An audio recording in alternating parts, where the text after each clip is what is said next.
Mass జాతర రవితేజ గారి నుంచి ఒక out and out commercial movie చూసి చాలా కాలం అయిపోయింది. తన మూవీ రిలీజ్ అయ్యి కూడా చాలా కాలం అయిపోయింది. అయితే కమర్షియల్ మూవీతోనే తనకు కంబ్యాక్ వస్తుంది అని గట్టిగా నమ్మిన రవితేజ గారు ఈ మాస్ జాతర మూవీతో గట్టి కాన్ఫిడెన్స్తో ఉన్నారు. ప్రామిస్ కూడా చేశారు ఈసారి డిసప్పాయింట్ చేయను అని. మూవీ ఎలా అనిపించింది, డిసప్పాయింట్ అయ్యానా లేదా మూవీ స్టోరీ లైన్ ఏంటి, నాకు నచ్చినవి ఏంటి, నెగిటివ్స్ ఏంటి అనే మొత్తం ఇన్డెప్త్ రివ్యూలో తెలిసేసుకుందాం. వీడియోలోకి వెళ్ళే ముందు నాది చిన్న రిక్వెస్ట్, మన ఛానల్ని కొత్తగా చూస్తుంటే లైక్ చేసి సబ్స్క్రైబ్ చేయండి, నాకు కొంచెం ఎంకరేజింగ్గా ఉంటుంది. ఇంకా లేట్ చేయకుండా వీడియోలోకి వెళ్ళిపోదాం. మాస్ జాతర అనేది ఒక out and out entertainment commercial movie. Story line చాలా చిన్నగా ఉంటుంది. ఒక ఇన్సిడెంట్ వల్ల హీరోకి విలన్కి మధ్య కాన్ఫ్లిక్ట్లు వస్తాయి. అది ఎలా మన డైరెక్టర్ చూపించాడు అనేది మనం ఎన్నో మూవీస్లో చూసాం. అయితే మూవీ స్టోరీ గురించి మాట్లాడేసుకుంటే, ట్రాన్స్ఫర్ అయిన రవితేజ గారు విలన్ ఉండే చోటకి ట్రాన్స్ఫర్ అవుతారు. అక్కడ రవితేజ గారు ఆ విలన్కి ఎలా కనెక్షన్ అనేది కుదిరింది, మూవీ స్టోరీ లైన్ ఎలా ముందుకెళ్ళింది అనేది మీరు ఇన్డెప్త్ రివ్యూలో చూడండి.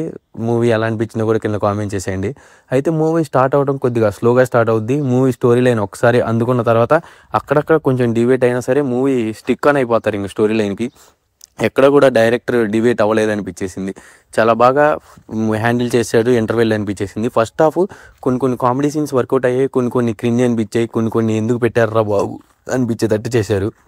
ఇంకా ఓవరాల్గా ఫస్ట్ హాఫ్ గురించి మాట్లాడుకుంటే, ఒక డీసెంట్ ఫస్ట్ హాఫ్ మంచి ఇంటర్వెల్ బ్యాంగ్తో రవితేజ గారి స్టైల్ ఆఫ్ యాక్షన్తో డైరెక్టర్ గారు హ్యాండిల్ చేసి ఇంటర్వెల్ బ్యాంగ్ మంచిగా ఇచ్చారు.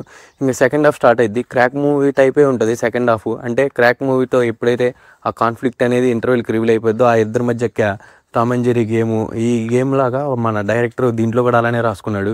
అది మూవీలో మీరు చూడండి, మీకు వర్కౌట్ అయిందా లేదా కూడా చెప్పండి. నాకైతే వర్కౌట్ అయింది, చాలా బాగా అనిపించేసింది. మధ్య యాక్షన్ సీన్స్ అన్నీ అసలు ఒక డిఫరెంట్గా ట్రై చేశారు. యాక్షన్ సీన్స్ అంతా కొద్దిగా వర్కౌట్ అయింది. రవితేజ గారు వే ఆఫ్ స్టైల్లో మూవీ ఉంది అనిపించింది. రవితేజ గారు పోలీస్ గెటప్లో మళ్ళీ ఇంకో కంబ్యాక్ కొట్టారు అని మాత్రం నేను నమ్ముతున్నా. మూవీ చూసింటే మీకు ఎలా అనిపించింది కూడా కింద కామెంట్ చేసేయండి. సెకండ్ హాఫ్లో నాకు బాగా హైలైట్గా అనిపించేసింది జాతర ఫైట్. రవితేజ గారి నుంచి ఈ రేంజ్ ఫైట్ రీసెంట్ టైమ్స్లో నేను చూడలేదనిపించింది. చాలా బాగా డిజైన్ చేశారు. ఇంకా రవితేజ గారి యాక్టింగ్ గురించి మాట్లాడుకుంటే డీసెంట్గా చేశారు, తన రోల్కి జస్టిఫై చేశారు. మెయిన్గా ఈ మూవీకి హీరో ఎవరైనా చెప్పుకోవాలంటే భీమ్స్ గారు, కెమెరామ్యాన్. భీమ్స్ గారు మ్యూజిక్ మూవీకి ప్రాణం పోసింది. దాని తర్వాత కెమెరామ్యాన్ వర్క్, ఆ విజువల్ గ్రాండ్ స్కేల్ అనేది మనకి స్క్రీన్ మీద చాలా బాగా కనిపిస్తుంది. డైరెక్టర్ కూడా కొన్ని సీన్స్ బాగా హ్యాండిల్ చేశాడు అనిపించింది, కొన్ని డీసెంట్గా హ్యాండిల్ చేశాడు అనిపించింది.